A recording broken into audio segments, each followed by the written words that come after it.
Want to bring in our all-star UAP panel on this Friday night. Harvard astrophysicist Avi Loeb, the chair of the UAP Science Advisory Council, which was created to advise the U.S. government's interagency UAP effort, and Ben Hansen, former federal agent and UAP investigator who hosts Discovery Plus's UFO Witness. Great to have you both here. Avi, I'll start with you.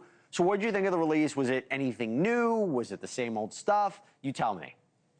Well, thanks for having me. This release is different than the previous ones because the most interesting information is actually in the verbal testimonies that we can read from some of the files. And there are three quite remarkable ones. You mentioned the giant triangle. It's actually 500 feet in size. That's bigger than any aircraft ever built. The biggest is about 358 feet. And in addition to that, there was a report about an analog clock that went faster by 20 minutes relative to two digital clocks after a UAP encounter. And that is difficult to explain unless, of course, there is some electromagnetic effect on the digital clock, which was ineffective on the analog clock. There is no way of doing this with space-time curvature because the tidal gravitational force would rip apart the witnesses if that were the case. Then there is another unusual anomaly that about a gunship that observed cold orbs, meaning that there was no evidence for a propulsion system, for any outgassing, or and they were moving up to 1.7 times the speed of sound. All in all, you know, there is not enough data here for us to infer the nature of these objects. Watching it's incredible. And I got to say, Ben, a lot of these sightings, it's not just what we're looking at, it's where they are. I mean, over the Middle East, feels significant, no? Yeah, I think if you look at this latest tranche, one thing that most of them have in common is that the Oman sightings, they were on military exercises or mission, and then you also have these triangular sightings, which I also had several witnesses in that same area, Colorado Springs, so the Air Force Academy.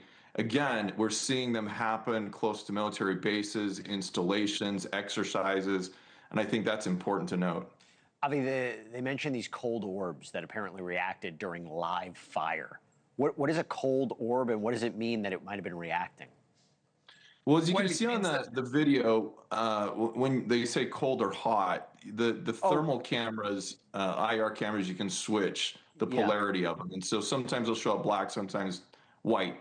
Cold meaning that the surrounding ambient temperature is hotter than that object, which, you know, many people just think, well, the propulsion system is going to give off heat, but in some cases it travels colder.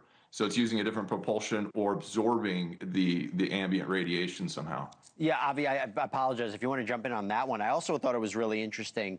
A lot of these artist renderings of the things that people saw in this new batch, I don't know how credible it is, but your thoughts on that?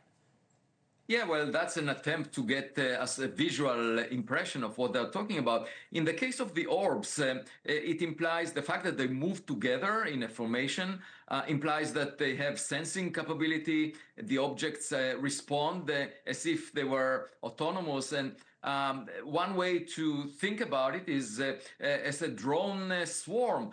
These are real systems employed by the military, but they can't move at 1.7 times the speed of sound, Mach 1.7, and we're just not aware of such technologies. So even though, you know, there are possible ways out, this is an unresolved case, and the way forward is to get better data with better sensors, because these reports keep repeating. And by the way, Avi, in your new position, are you getting those resources? Are you able to get that data?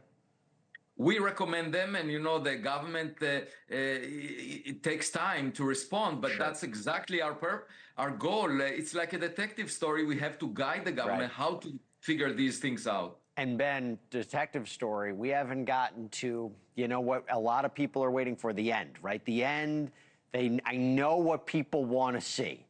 We haven't seen it quite yet, right? Those are the questions we're still waiting for. Are we going to get it? Well, we're pretty far from that, I think. Things have been accelerating, but everyone sees these tranches, they jump right to the videos. They want the physical eye candy, right?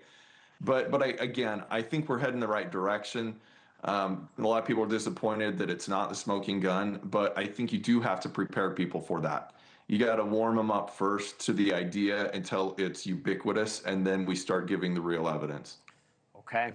We shall see. Ben Hansen, Avi Loeb, appreciate you. Thank you for watching. Subscribe below and download our NewsNation app right now on your phone, and you will get fact-based, unbiased news for all Americans.